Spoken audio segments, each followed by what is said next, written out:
Halo teman-teman, Assalamualaikum warahmatullahi wabarakatuh. Sebelum melihat video ini, silahkan klik tombol subscribe dan klik tanda lonceng supaya kalian sebagai orang yang pertama mendapatkan informasi update dari video yang akan saya upload pada sesi berikutnya. Jangan lupa subscribe dan share ya guys.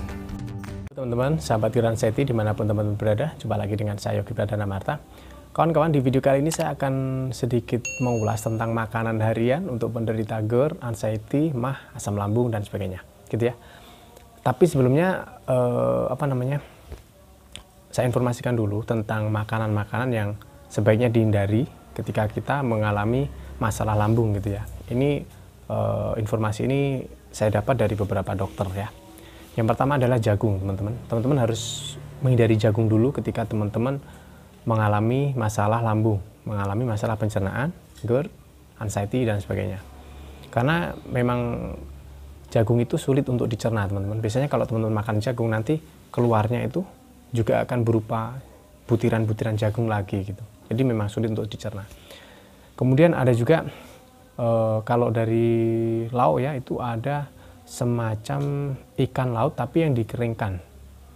Kalau orang sini namanya gerih ya, kalau orang sini bilang namanya gerih. Jadi ikan laut itu dijemur, jadi rasanya itu keras gitu loh, keras dan asin, ikan asin lah, ikan asin namanya ikan asin, gitu.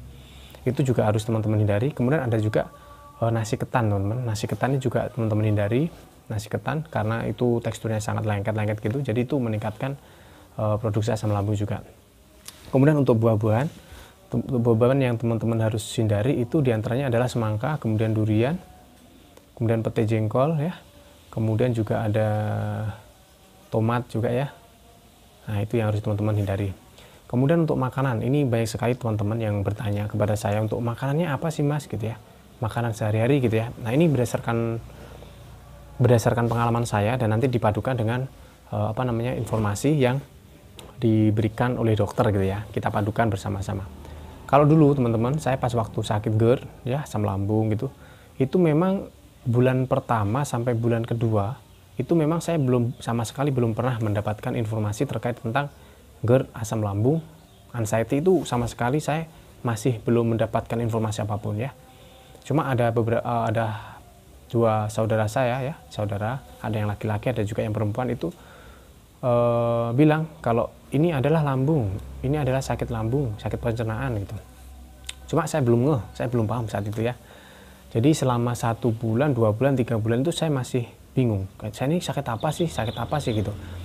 Sehingga saya pun makan juga sangat hati-hati teman-teman. Makan saya juga sangat hati-hati. Dan kebetulan yang saya makan saat itu adalah tempe ya, tempe goreng. Kemudian juga tahu goreng gitu.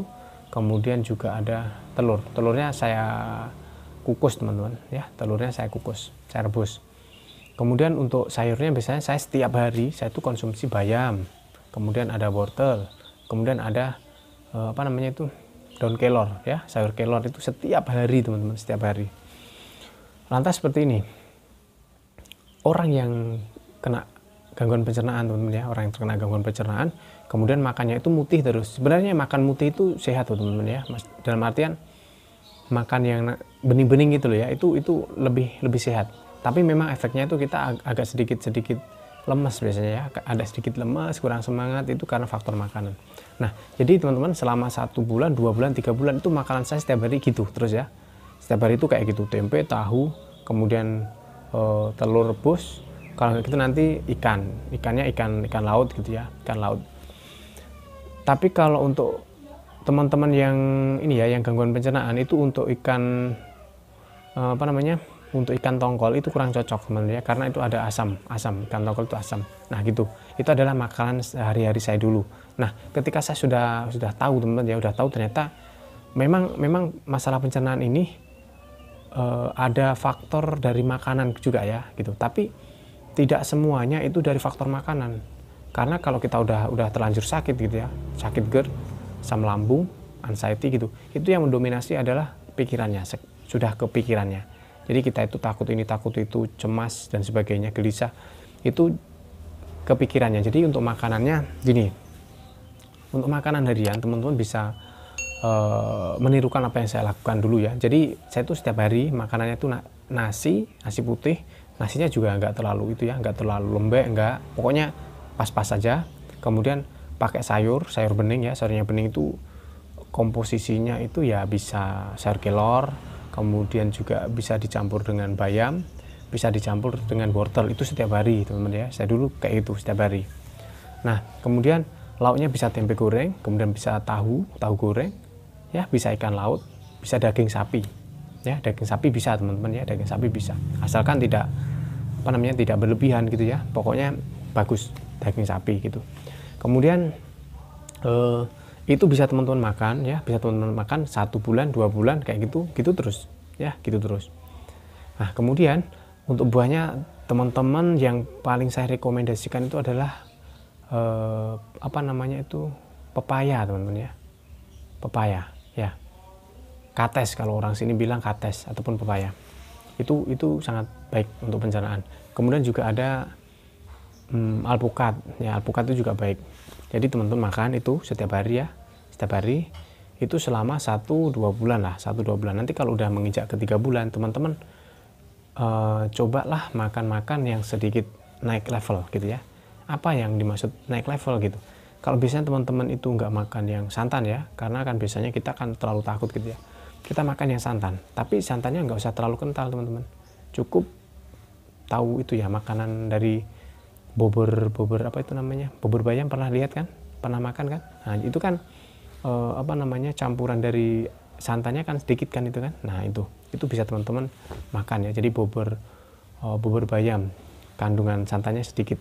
Nah itu teman-teman cobalah makan ya, coba makan. Nanti juga teman-teman makan yang agak pedes nggak apa-apa teman-teman, dalam artian pedesnya nggak terlalu ya, pokoknya teman-teman adaptasi dulu dengan apa yang teman-teman makan. Agak pedes nggak masalah gitu teman-teman ya, agak pedes nggak masalah. Biasanya memang kalau teman-teman itu makan langsung pedas, itu ada sensasi yang sangat tidak nyaman di sekitaran area mana nih, area tenggorokan, area leher, itu memang sangat gak nyaman biasanya ya kalau teman-teman langsung makan langsung pedas gitu. Jadi saya sarankan memang 1 bulan 2 bulan teman-teman makan seperti yang saya katakan tadi ya, makanan harian seperti itu. Jadi tinggal gonta-ganti gitu aja teman-teman, tempe, tahu, kemudian nanti telur, kemudian nanti daging sapi, itu gonta-ganti gitu aja terus ya, supaya nggak bosen gitu.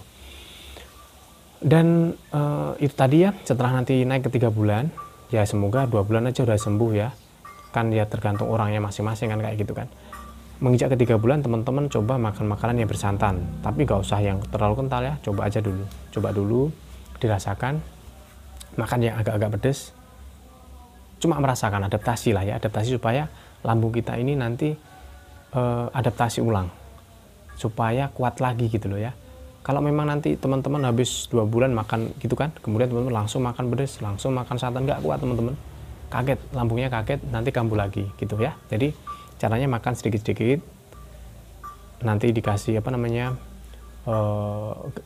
cabenya dikit aja, agak pedas gitu ya.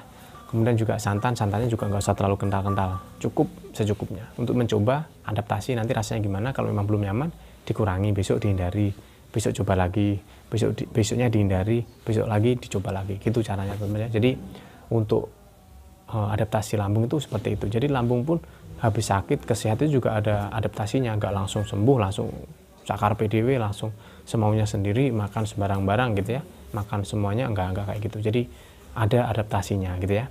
Nah, oh ya saya lupa, untuk nanas juga nggak boleh teman-teman ya, nanas hindari dulu karena itu sifatnya panas banget. Dulu tuh ada saudara saya sakit lambung, sembuh, makan nanas kambuh gitu. Nah itu adalah beberapa makanan harian yang bisa teman-teman makan gitu ya. Terus kemudian untuk masalah nasi ya teman-teman, untuk masalah nasi itu memang nggak ada takaran harus lembut, harus gini, nggak ya, nggak ada. Jadi nasinya biasa aja, yang penting nggak terlalu keras gitu ya. Terus kemudian juga nggak terlalu lembek, itu untuk melatih kekuatan otot lambung kita gitu ya.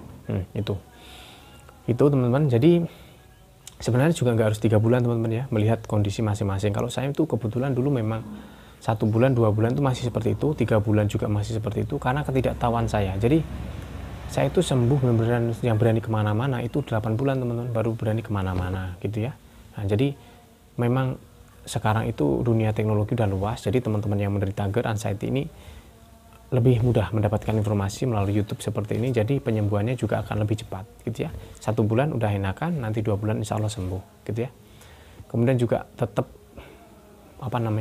untuk teman-teman yang baru sakit ya, ini jangan istilahnya jangan takut berobat ya. Untuk teman-teman yang baru sakit, saya wajibkan untuk datang ke dokter, kemudian berobat, nanti dikasih obat 2 minggu, rasakan ya selama pengobatan, tonton video saya. Pokoknya ditonton, tenangkan hati, tenangkan pikiran, dan yakin insya Allah 3